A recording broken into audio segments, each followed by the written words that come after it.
tense. Today I am going to discuss another chapter, pencilation. Suppose if you first, moi bhat khaisu,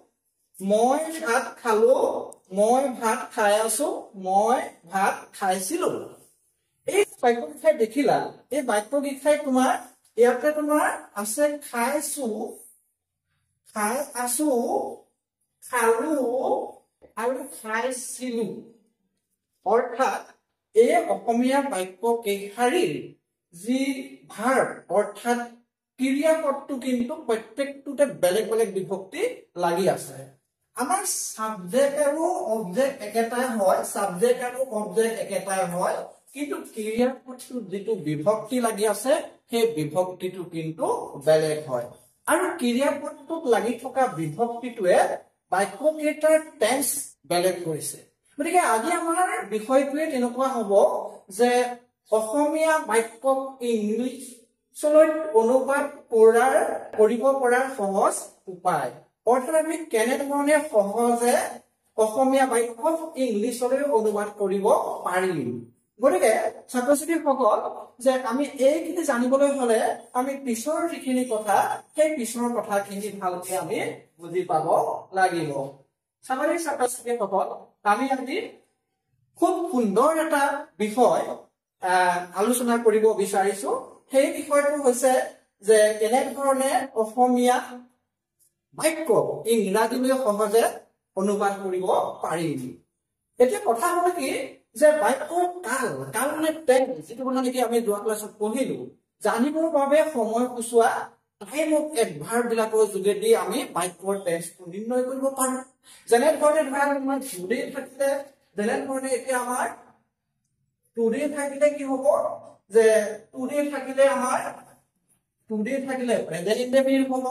yesterday থাকিলে past indefinite হ'ব tomorrow থাকিলে future indefinite হ'ব কিন্তু এনে কিছুমান বাক্য আছে যিবিলাকত এই টাইম অফ এডভাৰ্বটো কিন্তু অসমীয়া নাথাকে এতিয়া যেনিবা আমাৰ আজি টুডে মানে আজি গতিকে আমি গম পালো সেইটো প্ৰেজেন্ট ইনডেফিনিট টেন্স yesterday মানে যোৱাকালি আমি গম পালো সেইটো past indefinite tense tomorrow মানে হৈছে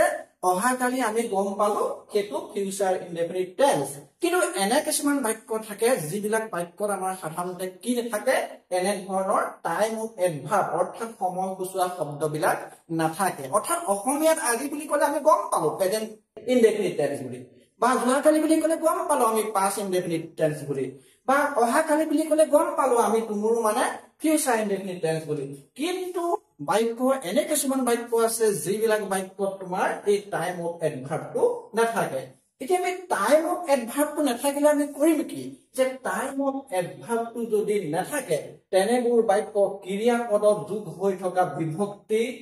দ্বাৰা কাল নিৰ্ধাৰণ কৰিব লাগিব যেনেকৈ প্ৰেজেন্ট ইনডেফিনিট টেন্সত ইছু আৰু ইছে অৰ্থাৎ আমি নিজে যদি বোলা মই ভাত খাইছো সি ভাত খাইছে মানে ইছে আৰু ইছু সেইটো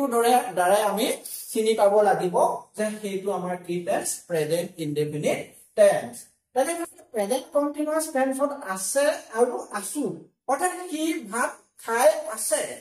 এই আছেটোৰ বিভক্তিটোৰ দ্বাৰা আমি গম পালো যে এটো প্ৰেজেন্ট কন্টিনিউয়াছ টেন্সৰ বাক্য সেই টেন্সৰ ষ্ট্ৰাকচাৰত আমি আগবাঢ়িব লাগিব তেনেকৈ প্ৰেজেন্ট পাৰফেক্ট টেন্স ইলে আৰু ইলু যেনে ই ভাত খালে এই লেটোৰ পৰা আমি গম পাব লাগিব সেইটো কি টেন্স প্ৰেজেন্ট পাৰফেক্ট টেন্স তেনেকৈ প্ৰেজেন্ট পাৰফেক্ট কন্টিনিউয়াছ টেন্স যে প্ৰেজেন্ট পাৰফেক্ট কন্টিনিউয়াছ টেন্সত ধৰি পৰা আছে আছো অৰ্থাৎ ধৰি মানে ফৰ আৰু পৰা মানে সিজ সি এবছৰ ধৰি ইয়াত বাস কৰি আছে আমি তাৰ পৰা ধৰি আছে এই ধৰি আছেটোৰ পৰা আমি গম পালো এইটো কি টেন্স প্ৰেজেন্ট পাৰফেক্ট কন্টিনিউয়াছ টেন্স গতিকে তোমালোকক মই এতিয়া এই বাক্য কেইখাৰী অনুবাদ কৰি দেখুৱাইছো অৰ্থাৎ আছেটোৰ যোগেদি আমি গম পালো যে সেটোৰ যোগেদি আমি গম পালো যে এইটো প্ৰেজেন্ট ইনডেফিনিট টেন্স তেতিয়া আমাৰ প্ৰেজেন্ট ইনডেফিনিট টেন্সৰ subject plus verb plus object হয় এতিয়া এই subject plus verb plus object যেন হয় এতিয়া এই সাবজেক্টটো হি কৰ্তা সাবজেক্ট মানে কৰ্তা হি এতিয়া মই যোৱা ক্লাছত কৈছিলো যে অবজেক্টটো অসমীয়া অবজেক্টটো এই ফালে থাকে ইংৰাজীত অবজেক্টটো কিন্তু একত থাকে ভাৰ্বটো ইংৰাজীত 2 নম্বৰ থাকিব এতিয়া মই ভাৰ্বটো এক অৰ্থাৎ এটা প্ৰেজেন্ট ইনডেফিনিট টেন্স সে আছে গতিকে আমি কি কৰিলো যে এটো আমি ইটস কৰিম অৰ্থাৎ তোমাৰ প্ৰেজেন্ট ফৰ্ম অফ ভাৰ্ব অৰ্থাৎ প্ৰেজেন্ট ফৰ্ম অফ ভাৰ্ব লগাই যে থাৰ্ড পাৰসন সিঙ্গুলাৰ নাম্বাৰ হোৱাৰ কাৰণে আমি ভাৰ্বত s টো লগাই দিলো গতিকে যে হি ইট ৰাইটস এতিয়া ইয়াত খাই আছে আছে এতিয়া আমাৰ ইয়াত সে আছে ইয়াত আছে গতিকে ইয়াৰ কিন্তু স্ট্ৰাকচাৰটো তোমাৰ প্ৰেজেন্ট কন্টিনিউয়াস টেন্সৰ স্ট্ৰাকচাৰত যাব লাগিব যেনে ধৰণে এতিয়া he is eating rice he is eating rice কিন্তু ইয়াত ইলে আৰু ইলু আছে যেনেকে লে খালে হি ভাত খালে এতিয়া আমি এটো কি কৰিব লাগিব লে যেন আছে সেইকাৰণে আমি ইয়াতে হেজ লগাব লাগিব যেনেকে হি হেজ ইটেন ৰাইস ঠিক তেনেধৰণে প্ৰেজেন্ট পাৰফেক্ট কন্টিনিউয়াস টেন্সৰ ধৰি পৰা আছে আছু থাকিব গতিকে আমাৰ ইয়াতে ধৰি আছে আছু আছে ধৰি মানে তোমাৰ ধৰি শব্দটোৰ ইয়াত ফৰ বুজায় আৰু পৰা শব্দটো ইয়াত সিন্স বুজায় গতিকে ই এবছৰ ধৰি বাস কৰি আছে এতিয়া এটো আমাৰ যদি আমি ট্ৰান্সলেচন কৰো ইংৰাজীলৈ যদি আমি অনুবাদ কৰো তেতিয়া হলে আমি ধৰি আৰু আছেৰ পৰা আমি গম পালো কি এটো প্ৰেজেন্ট পাৰফেক্ট কন্টিনিউয়াস টেন্স তাৰ স্ট্ৰাকচাৰ মতে subject plus have has plus been plus verb ing plus object object would be plus to object হিসেবে বহিছে যে for গতিকে এনে ধৰণে আমি আগবাঢ়িব লাগিব অৰ্থাৎ আমি টাইম অফ এডভাৰ্ব নেথাকিলেও ক্ৰিয়াপদত লাগি থকা আমাৰ যি বিভক্তি সেই বিভক্তি বিলাকৰ পৰা আমি গম পাব লাগিব যে এইটো আমাৰ সাধাৰণতে কি টেন্স আৰু সেই টেন্সৰ সমস্যা আমি আগবাঢ়িব লাগিব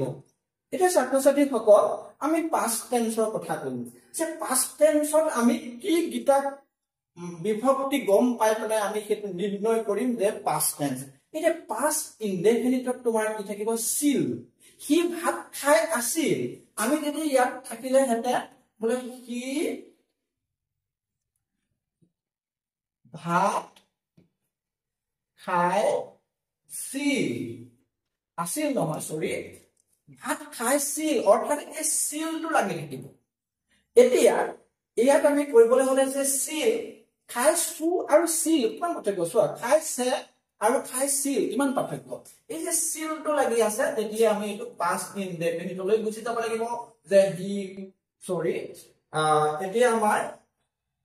এটো আমি পাস্ট ইনডেফিনিটলৈ গুছি যাব লাগিব যে হি ৰাইটস ঠিক তেনেকৈ আছিল ইয়াত আছে বুজাইছিলে ইয়াত আছিল যে হি ভাত খাই আছিল যে হি ভাত খাই আছিল হি ভাত খাই আছিল তেতিয়া আমি মনতে ভাবিলো নহয় কি ভাত খাই আছিল হেতু আমি পাস্ট কন্টিনিউয়াস টেন্সত লিখিব লাগিব পাস্ট কন্টিনিউয়াস টেন্সত লিখোতে আমি তাৰ স্ট্ৰাকচাৰটো আমাৰ মতে he was eating rice তাতে পাস্ট পাৰফেক্ট আগত আৰু পিছত হা হি গৈ হি পাবহি হি মই গৈ পোৱাৰ আগতে হি পাব মই গৈ পোৱাৰ আগতে হি পাইছিল এই তেনেকুৱা ধৰণৰ হ'ব যে মই গৈ পোৱাৰ আগতে হি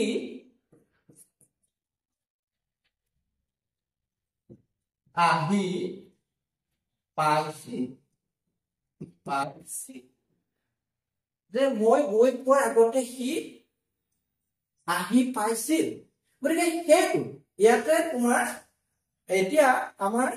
এই হি গৈ এই বস্তুটো আচলতে ফিউচাৰ পাৰফেক্ট টেন্সৰ হ'ব লাগিছিলে মোৰ এতিয়া কিবা কিছু মানে প্ৰিন্টিংৰ কিছু হৈ গ'ল এতিয়া বিশেষকে আগত আৰু পিছত পাইছিল আহিছিল তেনেকুৱা ধৰণৰ যদি থাকে তেতিয়াহ'লে আমি past perfect টেন্সৰ ব্যৱস্থা কৰিব লাগিব যে মই গৈ পোৱাৰ আগতে সি আহি পাইছিল এতিয়া কোনটো কাম আগ্ৰহী হৈছিল যে সি আহি পাইছিল নেকি কোনটো কাম আগ্ৰহী হৈছে যে সি আহি পাইছিল নেকি সি আহি পাইছিল নেকি যে he had arrived before আহি পাইছিল before I reached দেখিছেনে বাৰু গতিকে আমি চাব লাগিব যে আগতে আৰু পিছৰে থাকিলে মই যোৱা ক্লাছত কৈছিলো যে যিটো কাম আগতে হ'ব শেষ হ'ব সেইটো past perfect tense হ'ব আৰু পিছৰটো past indefinite হ'ব সেইকাৰণে আমি কি আহি পাইছিল এইটো আমি past perfect কৰি এইটো আমি past indefinite কৰি দিম গতিকে এতিয়া আমি future indefinite tense লৈ গলো যে future indefinite tenseৰ কথা যদি আমি চাবলৈ যাওঁ তেতিয়া হলে ইয়াতে কি থাকিব ইব থাকিব ম থাকিব অৰ্থাৎ কি পাব সি আহি পাব মই যাম অৰ্থাৎ ম আৰু ইব মানে সি ভাত খাব যে সি ভাত খাব সি ভাত খাব মই ভাত খাম মই ভাত খাম মই ভাত খাম অৰ্থাৎ এই দুটা ব আৰু ম অৰ্থাৎ খাব আৰু ম অৰ্থাৎ মই হলে ম থাকিব আন হলে ব থাকিব তুমি ভাত খাবা এনেকুৱা ধৰণৰ হ'ব গতিকে আমি তাৰ পৰা গম পাম যে ফিউচাৰ ইনডেফিনিট টেন্স গতিকে হি ফিউচাৰ ইনডেফিনিট টেন্সত হি উইল eat rice এতিয়া বোলে I shall eat rice সটো বলকে গতিকে এই ব আৰু ম পৰা আমি গম পালো যে এইটো আচলতে ফিউচাৰ ইনডেফিনিট টেন্স এটা ফিউচাৰ পাৰফেক্ট টেন্স কন্টিনিউয়াস টেন্সৰ আজিকালি ব্যৱহাৰ নহয় ফিউচাৰ আমি এতিয়া পাৰফেক্ট টেন্সলৈ গুচি গলো যে ফিউচাৰ পাৰফেক্ট টেন্সত সাধাৰণতে যে হি গৈ অৰ্থাৎ আগত পিছত থাকি কি হ'বগৈ এটো আমি কাটি গলে আমি ফিউচাৰ পাৰফেক্ট কৰি দিলো যে ফিউচাৰ পাৰফেক্ট টেন্স যে ফিউচাৰ পাৰফেক্ট টেন্সত কি হ'ব আগত পিছত থাকি হি গৈ থাকিব যে মই আহি পোৱাৰ আগতে দেউতা ঘৰ পাবহি যেনিবা আমি যদি কওঁ বোলে মই গৈ পোৱাৰ আগতে দেউতা আহি পাবহি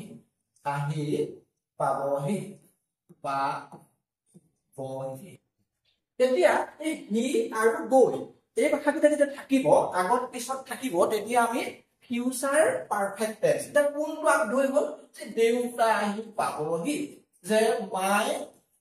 ফাদাৰ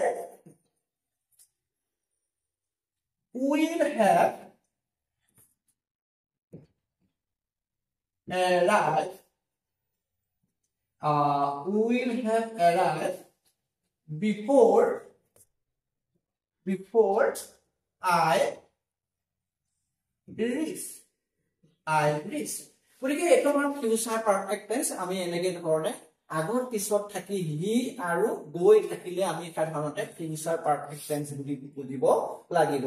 গতিকে ছাত্ৰ ছাত্ৰীসকল আমি এইখিনি কথা উপৰিও যে কিছুমান আমাৰ জটিল কিছুমান বাক্য আছে আমি সেই জটিল বাক্যবিলাকৰ কথা আমি জানিবলৈ হলে আমি বিশেষকে যে আমাৰ যি সেন্টেন্সত থকা যি কন্ডিশন এতিয়া আমি বিশেষকে কিছুমান জটিল বাক্যক আমি অনুবাদ কৰিবলৈ হলে আমি এটা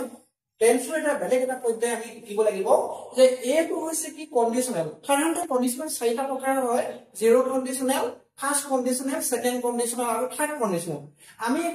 ফাৰ্স্ট কন্ডিশনালৰ পৰা আমি এতিয়া আৰম্ভ কৰিম জিৰ' কন্ডিশনাল মানে কি হয় কন্ডিশনাল বাক্যবিলাক সাধাৰণতে ইভেৰে আৰম্ভ হয় কন্ডিশনাল বাক্যবিলাক কিভাবে আৰম্ভ হয় যে জিৰ' কন্ডিশনাল তোমাৰ দুইফালে কন্ডিশন তথা ৰিজাল্ট দুইফালে তোমালোকৰ কি থাকিব যে দুইফালে সিম্পল প্ৰেজেন্ট টেন্সৰ বাক্য থাকিব ধৰি ললো মই যে যদি মই জুইছো তেতিয়া মোক পুৰিব অৰ্থাৎ দুইটাই তোমাৰ এতিয়া চিয়ন্তৰ সত্য বাক্য তেনেধৰণৰ বাক্যবিলাক দুইটা অংশতে চিয়ন্তৰ সত্য বাক্য থাকে গতিকে বিশেষ ক্ষেত্ৰত জিৰ' কন্ডিশনাল ব্যৱহাৰ নহয় কাৰণে মই ফাৰ্ষ্ট কন্ডিশনৰ পৰা আৰম্ভ কৰিছো এতিয়া আমাৰ ফাৰ্ষ্ট কন্ডিশনেলত তোমাৰ যে কন্ডিশনৰ ফালে সিম্পল প্ৰেজেন্ট থাকিব আৰু ৰিজাল্টৰ ফালে সিম্পল ফিউচাৰ থাকিব এতিয়া চাবা if it rain I shall not go out অৰ্থাৎ যদি বৰষুণ দিয়ে মই বাহিৰলৈ নাযাওঁ অৰ্থাৎ এতিয়ালৈকে মই যোৱাই যে নাই সেইকাৰণে তোমাৰ কি হ'ব যে সিম্পল ফালে ফিউচাৰ হ'ব যদি মানে মই আগতে উদাহৰণ কৈছো if you study you will pass তুমি যদি অধ্যয়ন কৰি পাছ কৰিবা কাৰণ তুমি অধ্যয়ন এতিয়ালৈকে কৰাই নাই যদি তুমি অধ্যয়ন কৰা তেতিয়াহ'লে তুমি পাছ কৰিবা ইয়াত ব্যৱহাৰ হৈছে কি ভৱিষ্যতে কল্পনা কৰা বুজাবলৈ এই গঠনটো ব্যৱহাৰ কৰিব পৰা হয় এতিয়া আমি পিছলৈ যাম পিছলৈ আমি গৈ আছো তোমালোকে চোৱা যে সেকেন্ড কন্ডিশন বিশেষকৈ সেকেন্ড কন্ডিশনতে কি হয় সিম্পল পাস কন্ডিশনৰ ফালে সিম্পল পাস আৰু ৰিজাল্টৰ ফালে কি হ'ব যে ৰিজাল্টৰ ফালে তোমাৰ উড ভাৰ্ব ওৱান থাকিব এতিয়া চোৱা এটা উদাহৰণ দুটা উদাহৰণ তোমালোকক বুজাইছো যেহেতু আমাৰ কন্ডিশন বিলাক সদায় ইফেৰে আৰম্ভ হয় ইয়াত তোমাৰ কি হ'ব পিছফালে তোমাৰ উড ভাৰ্ব ওৱান থাকিব চোৱা এইটো উড ভাৰ্ব ওৱান যে উড ভাৰ্ব ওৱান থাকিলে আমাৰ এইফালে ভাৰ্বটো কি হ'ব টু হ'ব অৰ্থটো হৈছে যে এনে ধৰণৰ বাক্য এখাই আহে যে যদি মই লটাৰী জিকিলো হেতেন ইয়াত হেতেনটো থাকিব তেন্তে মই বহু ঠাই ভ্ৰমণ বা যাত্ৰা কৰিলো হেতেন যে if they sold their house এই কিন্তু সৰু হৈ আছে যে if এইটো আমাৰ এইটো সৰু হৈ আছে যে if they sold their house যদি ইহঁতে ঘৰটো বিক্ৰী কৰিলে হেতেন they would get a lot of money ইহঁতে যথেষ্ট পইচা পালে হেতেন ব্যৱহাৰটো চোৱা তোমালোকে ব্যৱহাৰটো চাই লোৱা যে ব্যৱহাৰটো হৈছে কি অতীতৰ সম্ভাৱনা বুজাবলৈ এই গঠন ব্যৱহাৰ কৰা হয় অতীতৰ যিবিলাক সম্ভাৱনা আছে সেইটো বুজাবলৈ এই গঠন ব্যৱহাৰ কৰা হয় গতিকে আমি এতিয়া পিছৰ অংশলৈ গুচি গলো যে থাৰ্ড কন্ডিশনেল তোমাৰ কি হয় কন্ডিশনৰ ফালে পাস্ট পাৰফেক্ট থাকিব আৰু ৰিজাল্টৰ ফালে would have verb থাকিব মানে খুব কিন্তু নজৰ কৰিবা দেই ডাইৰেক্ট টেন্সই হওক কিবাই হওক বা এনে ধৰণৰ হয় যে আমি বা কেতিয়াবা লিখিবলগীয়া হয় যে আমি বহুত তেনেকুৱা যে অতীতৰ কল্পনা বা ভৱিষ্যতৰ কল্পনা আমি এনেকুৱা ধৰণৰ কথা ব্যৱহাৰ কৰিবলগীয়া হয় এতিয়া চোৱা এইফালে যদি আমাৰ উড ভাৰ্ব ওৱান থাকে তেতিয়াহ'লে আমি এইফালে ভাৱটো কৰিব লাগিব গতিকে আমি এতিয়া তোমাৰ পিছলৈ গৈছো এতিয়া আমি গৈ আছো চোৱা যে আমি মাস্টাৰৰ ফালে আমি গুচি আহিলো যে কন্ডিশনৰ ফালে যদি আমাৰ পাস্ট পাৰফেক্ট থাকিব ৰিজাল্টৰ ফালে আমাৰ কি হ'ব would have verb হ'ব ইয়াত তুমি চাবা যে কৈছে if you had studied you would have passed তুমি যদি অধ্যয়ন কৰিলা হেতেন তুমি তেতিয়া পাছ কৰিলা হেতেন অসমীয়াত কিন্তু তোমাৰ এই দুটা কন্ডিশন একেটা কন্ডিশনে থাকে এই দুটা শব্দ একেটা শব্দ থাকিব সেইকাৰণে মই অসমীয়াৰ যিটো ব্যৱহাৰৰ কথা মই লৈছিলো কিন্তু ইংৰাজীত কিন্তু কিছু পাৰ্থক্য আছে এইফালে যদি would have verb থাকে তেতিয়াহ'লে তোমালোকে কি কৰিব লাগিব যে এইফালে যদি তোমাৰ